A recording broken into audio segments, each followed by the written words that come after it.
السلام علیکم ورحمۃ اللہ وبرکاتہ۔ مفتی صاحب، مجھ سے ایک گناہ سرزد ہو گیا۔ کسی سے جذبات میں آ کے میں نے یہ کہہ دیا تھا کہ اگر میں نے ایسا کیا تو میں اسلام سے خارج ہو جاؤں گا، اور جو ہے میرا اللہ اور اس کے رسول سے یقین اٹھ جائے گا، اور غصے میں آ کے وہ کام مجھ سے ہو گیا، تو اس کا کفارہ کیا ہوگا، اور کیا میں اسلام سے خارج ہو گیا ہوں؟ بسم اللہ الرحمن الرحیم۔ السلام علیکم ورحمۃ اللہ وبرکاتہ۔ جی محترم، جو آپ نے سوال فرمایا ہے تو اس میں یہ ہے کہ بندہ اسلام سے اتنی جلدی خارج نہیں ہوتا۔ جس طرح آپ فرما رہے ہیں، آپ توبہ کریں، اللہ رب العزت سے رجوع کریں، اور آئندہ اس طرح کی باتیں نہیں کرتے جس طرح آپ نے سوال میں فرمائی ہیں نا۔ میں تو اسے دوبارہ کرنا نہیں چاہ رہا۔ اس طرح کی باتیں جو ہیں وہ نہیں کرتے۔ اسلام ایک سچا مذہب ہے، اسلام ایک پاکیزہ مذہب ہے، اسلام اخروی نجات کا ایک مذہب ہے، لہذا اس طرح کی باتیں جو ہیں وہ اسلام کے بارے میں نہیں کرتے۔ بہرحال جو ہو گئی اس پر توبہ کریں، اور آپ باقاعدہ طور پر اسلام میں ہی ہیں، یہ نہیں ہے کہ آپ اسلام سے خارج ہو گئے ہیں۔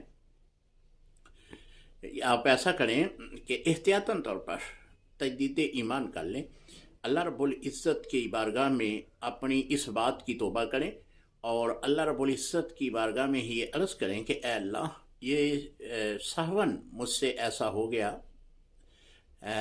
لیکن میں اس پر یقین نہیں رکھتا تھا، لہٰذا میں اب کبھی بھی ایسی بات نہیں کروں گا، اب مجھے جو ہے وہ معاف فرما دیں۔ اور اس طرح آپ تجدید ایمان کریں۔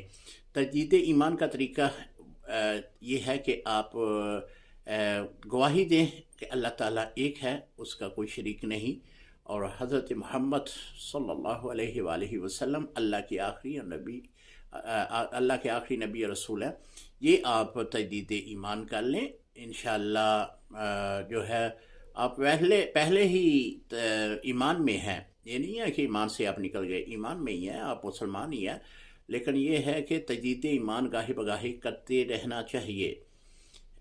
پتہ نہیں سہون ہی کوئی ایسا جملہ زبان سے نکل جاتا ہے جس سے کفر واقعہ ہو جائے۔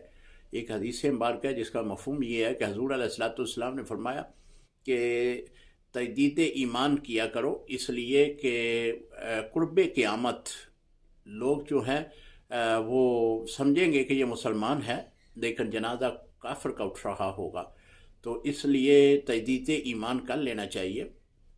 اگر سہون ہو گیا تب بھی، عمدن ہوا تب بھی، نہیں ہوا پھر بھی تجدید ایمان کا جو طریقہ کار ہے وہ میں نے عرض کر دیا کہ وہ آپ اس بات کی گواہی دے دیں، تو اللہ تعالیٰ جو ہے آپ کا تجدید ایمان اپنی بارگاہ میں قبول فرمائے گا۔